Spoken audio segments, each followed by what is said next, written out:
Hello friends, welcome back again to my channel Fitnation. मैं पवन कुमार आप सभी का स्वागत करता हूं। जैसा कि आप सभी जानते हैं, आज का हमारा टॉपिक है 5 major components of physical fitness, जिसमें पहले नंबर पे आता है कार्डियोवैस्कुलर और कार्डियो रेस्पिरेटरी एंड्योरेंस, सेकंड पे आता है मस्कुलर स्ट्रेंथ, थर्ड पे आता है मस्कुलर एंड्योरेंस, फोर्थ पे आता है फ्लेक्सिबिलिटी एंड फिफ्थ पे आता है बॉडी कॉम्पोजिशन। तो अब हम सबसे पहला कंपोनेंट जो है कार्डियोवैस्कुलर एंड्योरेंस, जिसको हम कार्डियो रेस्पिरेटरी एंड्योरेंस के नाम से भी जानते हैं, उसके बारे में जानेंगे। जब हमारा हार्ट, लंग्स और ब्लड वेसल मैक्सिमम अमाउंट में ऑक्सीजन या न्यूट्रिएंट्स हमारी मसल्स में सप्लाई करते हैं, दैट मीन्स कि हमारा कार्डियोवैस्कुलर एंड्योरेंस उतना ही अच्छा है और हेल्दी है, जिसके थ्रू हम किसी भी फिजिकल एक्टिविटी को लंबे समय तक कर सकते हैं। कार्डियोवैस्कुलर एंड्योरेंस को हेल्दी रखने के लिए हम बहुत सी एक्सरसाइज कर सकते हैं, जैसे कि cycling, running, swimming, aerobic training and dancing etcetera. और इससे हमारी हेल्थ में भी काफ़ी फ़ायदा होता है, जैसे कि फैट लॉस, वेट लॉस और खानपान की गलत आदतों के कारण होने वाली बीमारी से भी रोकथाम होती है, जैसे कि blood pressure, blood sugar, hypertension, metabolic dysfunction, heart disease and diabetes. और ये थी हमारे पहले कंपोनेंट की जानकारी। और अब हम आते हैं अपने दूसरे कंपोनेंट में, जो है मस्कुलर स्ट्रेंथ। मसल्स या मसल्स का ग्रुप एक बार में कितना फोर्स जनरेट करता है इन अ कॉन्ट्रैक्शन, उसे हम मस्कुलर स्ट्रेंथ कहते हैं। इसकी कुछ एग्जांपल है, जैसे कि अगर कोई 2 kg का वेट लिफ्ट करता है और दूसरा इंसान 4 kg का वेट लिफ्ट करता है, तो जो भी इनमें से ज़्यादा वेट लिफ्ट करेगा उसकी मस्कुलर स्ट्रेंथ उतनी ही ज़्यादा होती है। मस्कुलर स्ट्रेंथ हमारी डेली लाइफ में बहुत ज़्यादा ज़रूरी होती है, जैसे कि अगर हमें घर में कभी भी कोई भी वजनदार वस्तु उठानी होती है, तो उसके लिए हमें मस्कुलर स्ट्रेंथ होना बहुत ज़रूरी है। और 25 से 26 साल के बाद हर 10 साल में हमारा मसल मास घटता जाता है, जिसकी वजह से अगर हमारा मसल मास घटेगा तो हमारी मस्कुलर स्ट्रेंथ भी कम होती जाएगी। इसलिए हमें अपनी मस्कुलर स्ट्रेंथ पर बहुत ज़्यादा ध्यान देना चाहिए। तो ये थी हमारी second component of physical fitness की जानकारी। और अब हम आते हैं अपने तीसरे कंपोनेंट, जो कि है मस्कुलर एंड्योरेंस। हमारी मसल्स के ग्रुप एक बार में कितनी फोर्स एक्सर्ट करते हैं against a resistance during a certain period of time, that's called muscular endurance. इसका एग्जांपल है, मान लीजिए 2 लोग हैं, जिसमें से एक आप हैं और एक आपका दोस्त है।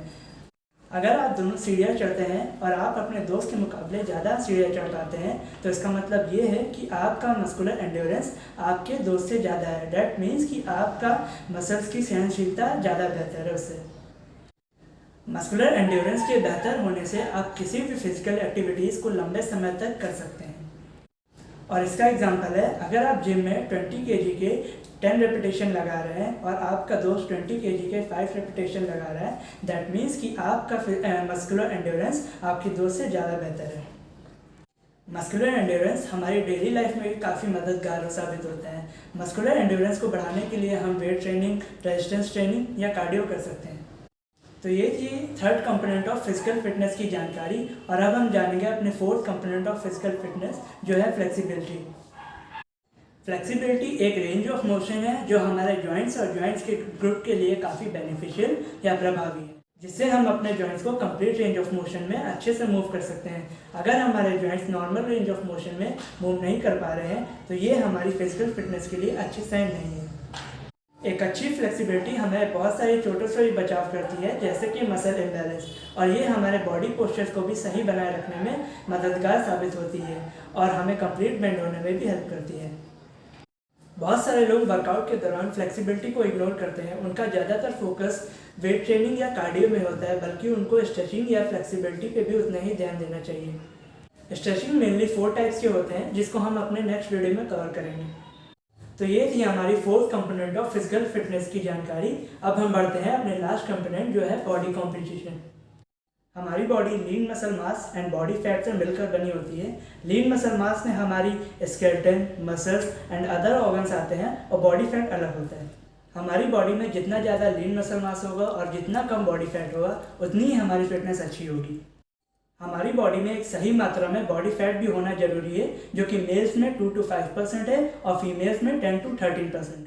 फीमेल्स में बॉडी फैट परसेंटेज इसलिए ज़्यादा होता है because it will help them when she will be bearing a child, that means जब वो बच्चे जन्म लेती है। फीमेल्स में सबसे ज़्यादा बॉडी फैट परसेंटेज उनके ब्रेस्ट और पेल्विक एरिया में होता है। तो ये है फिजिकल फिटनेस के 5 मेजर कंपोनेंट जो मैंने अभी आपको बताए हैं। ये पांचों कंपोनेंट आपकी ओवरऑल फिटनेस के लिए बहुत ज़्यादा जरूरी है, चाहे फिर आपका गोल हाइपरट्रॉफी मीन्स मसल बिल्डिंग या फिर फैट लॉस हो। इसलिए अगर आपका फिटनेस में कोई सा भी गोल हो तो इन पांचों कंपोनेंट्स का इक्वली बैलेंस्ड होना आपकी लाइफ में बहुत ज़्यादा जरूरी है। तो अगर आपको ये वीडियो अच्छी और इन्फॉर्मेटिव लगी हो तो इसे लाइक करें और अपने फ्रेंड्स और फैमिली मेम्बर्स के साथ जरूर शेयर करें। Till then, stay healthy and stay safe and subscribe the channel and press the bell icon to get the notification of my next video and keep watching Fitnation to get more fitness related videos. Thank you.